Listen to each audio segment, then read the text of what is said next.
Scribbled notes, scribbled notes when I wrote these quotes. If I offend, pardon me, there's more of me to grow. Creative in my process, enjoy the show. The will is different when you recognize the different strokes. Different folks, same goals, we all want the most. So when we reach the top, we can enjoy the toast. The type of bread we get is fresh about the bakery. Told them don't play with me, with or without a degree. Don't question my intensity, bravery. Similar to agencies that want to see you fold. So just pray for me. Yeah, Einstein with my energy. My characters, they're I don't want them to fit anyone's particular mold. So like, I had someone read through book one shortly after I had it published, and she got really mad because the way I went through the process of I killed characters, and not just characters, I killed hero characters. And she's like, "Why would you do that? What is wrong with you?" I'm like, "Well, they had to die. There's a point to it." And she's like, "Why?" And I'm like, "Well, because nobody survives real life. You cannot take life too seriously because you'll never make it out alive." And, as great as these hero characters are, they're not immune to mortality. And I mean, like, this is the same person who got really pissed off because Han Solo died in The Force Awakens. And it's like, well, Harrison Ford said he was only going to come back if they eventually killed off Han Solo. He came back. They killed off the character. Contract completed. So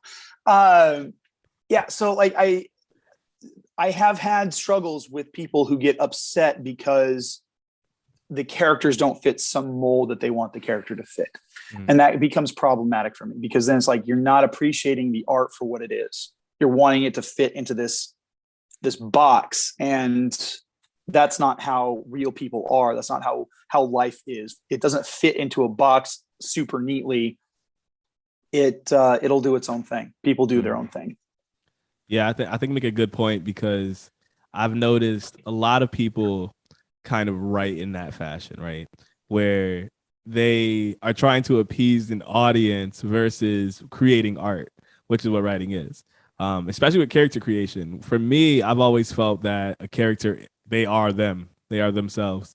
They are not a projection of you or someone else. They're them, and their decisions are theirs. And this character will become bigger the more I allow them to exist in the state, in the way that they exist.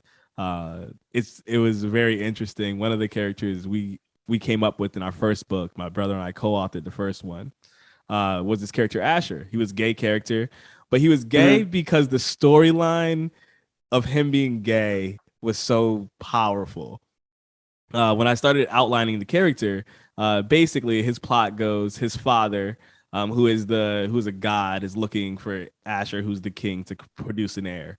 Asher is gay and has a husband, can't produce an heir. So his father tells him that he will have to bed his husband's sister. And then that is the crux for his narrative, because he doesn't want to do that. And then you deal with, like, how do you get around this? How do you subvert this whole situation? How do you make it all work? And him being gay was a big piece of that. But that's really the only reason why his character was gay, is because that storyline works best if he was, versus if he wasn't. And I remember talking to a lot of people afterwards, because people read the story. They're like, "Oh, you're super inclusive." I was like, if you really think about it, Asher as a character really doesn't do or have anything specific about him being gay that ever really comes up. It's literally just that storyline. And we almost I don't even explore it. It's just the aspect of who he is as a character. And I think a lot of people, they almost would do that and then make it such a prominent piece of the story. Because in reality, no one likes Asher as a character, because he's one of my favorite types of characters to write, which is a condescending, like, just a terrible person. He's just a terrible person. He's a self-centered, very, very. Oh yeah. The type of person that'll leave you fighting all of the bandits on your own while he hides, and then after you find him, He's like a human being. Okay. Yeah, he's a human being. He's worried about himself. And it was fun because a lot of people just got upset at the end of it. And I was like, that's just because that's who he is. Like, he's not anyone's favorite character for the sole aspect that he's just a person. And even with him having that identity doesn't define whether or not you're gonna like him. And I didn't want him to be liked because of whatever reason. And I think a lot of people, because I've read some other stories where people really put a spotlight on all of these other factors. And I think it detracts from the overall narrative because they're spending more time trying to sell you on a character versus just telling a good story. Yeah. Or for example, and I mean, like, or like trying to recreate moments like, I mean, if you go, Star Wars is a prime example. You look at basically the Force Awakens, and it's a rehash almost beat by beat of A New Hope.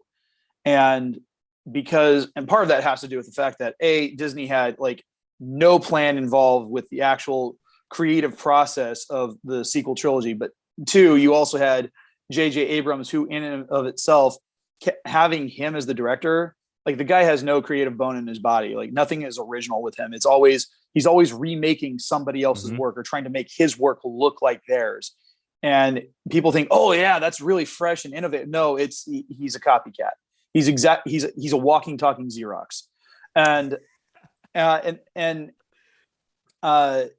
like the thing that I coming into the story is like, if you're looking for moments, go watch a Hallmark movie, because Hallmark movies that's all they are. It's a series of moments. It's literally like copy and paste. Every single film that Hallmark puts out has literally the exact same plot points.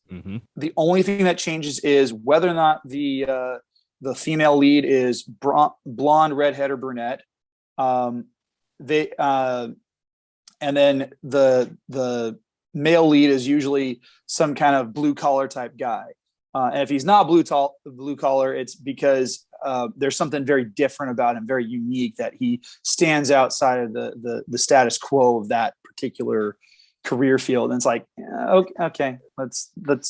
I mean, I could sit there and do Mystery Science Theater 3000 with Hallmark all day long and just rip it up one side and down the other. I usually do that mostly to annoy my mom. Yeah. You are now rocking with the greatest podcast. Scribbled Notes. Great topics, good conversations. Every week, Scribbled Notes. You don't want to miss. And if you miss, make sure you tune in. Scribbled Notes. Yeah. Scribbled Notes. Scribbled notes when I wrote these quotes. If I offend, pardon me, there's more of me to grow. Creative in my process, enjoy the show. The will is different when you recognize the different strokes. Different folks, same goals, we all want the most. So when we reach the top, we can enjoy the toast. The type of bread we get is fresh about the bakery. Told them don't play with me. With or without a degree, don't question my intensity. Bravery, similar to agencies that want to see you fold. So just pray for me. Pray for me. Einstein with my energy, mass times infinity. Been a gift since I laid my eyes on that Christmas tree. The star at the top told me what I'm supposed to be. Can't relate, you not dope as me. I'm everything I hope I be. Sometimes the road less travels ends up turning to Canal Street. Notes. You are now rocking with the greatest podcast. Scribbled Notes. Great topics, good conversations. Every week, Scribbled Notes. You don't want to miss. And if you miss, make sure you tune in.